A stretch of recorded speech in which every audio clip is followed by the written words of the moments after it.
tani waa dhacdo aad u xanuun badan. waa dhacdo uur ku taalo ku beertay dad badan oo Soomaaliyeed. qisadan amba dhacdadan ciwaankeedu waxa uu yahay sagootintii adduun ee aakhirada noqotay ee Ifraax iyo Iimaan.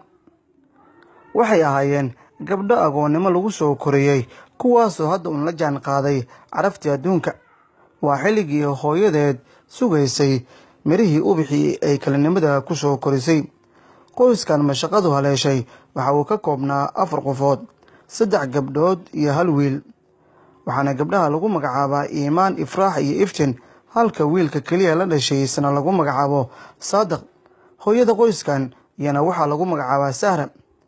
Iimaan, Ifraax iyo Iftiin ayaa shalay oo ay taariikhdu ku beegneed 14 Juulaay 2017 waxaa goobta lagu nasto ee Peace House ka codsatay in ay u raacaan gabar xaamilo ahayd oo daris ahaayeen, taasoo la ii sheegay in ay safar u ahayd dalka dibadiisa.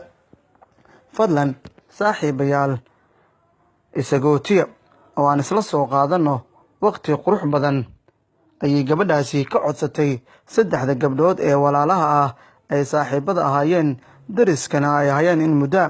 sida laga soo xigtay Xamdo isla soo koreen gabdhaha xaqdarada lagu dilay.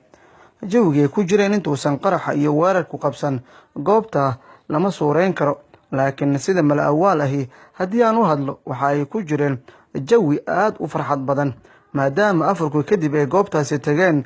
goobtuna neecaw fiican ay ka jirtay, xaalad aan la cabiri karin ayayna xilligaasi ay ku sugnaayeen.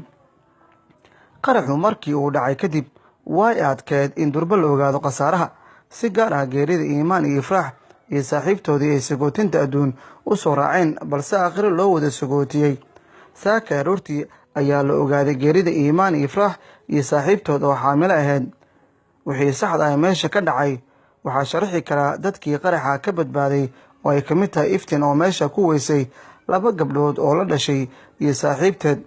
waaba haddii ay awooddo inay dhacdadan sawirto, balse dadka qaar ayaa sheegay in iyagoo 7 gabdhooda bamba loo geliyey meel yar oo ay kaga dhuumanayeen raggii weerarka ku qaaday Peace House.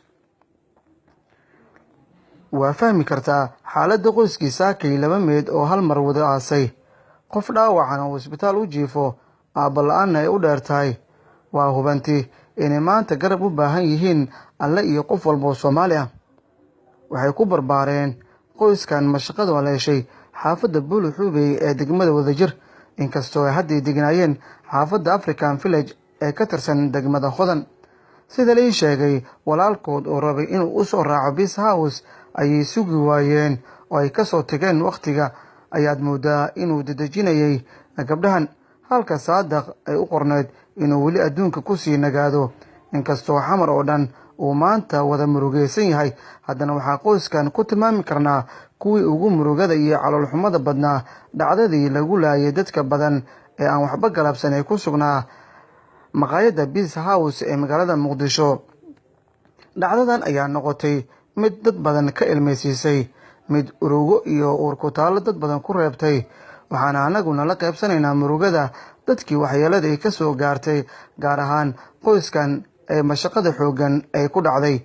aan u wada ducayno qoyskan in uu Ilaahay bedel wanaagsan siiyo. warbixintan waxaa qoray wariye Cabdullaahi Cismaan Faarax, waxaana idin socodsiinayay anigoo ah Gacal Ayman.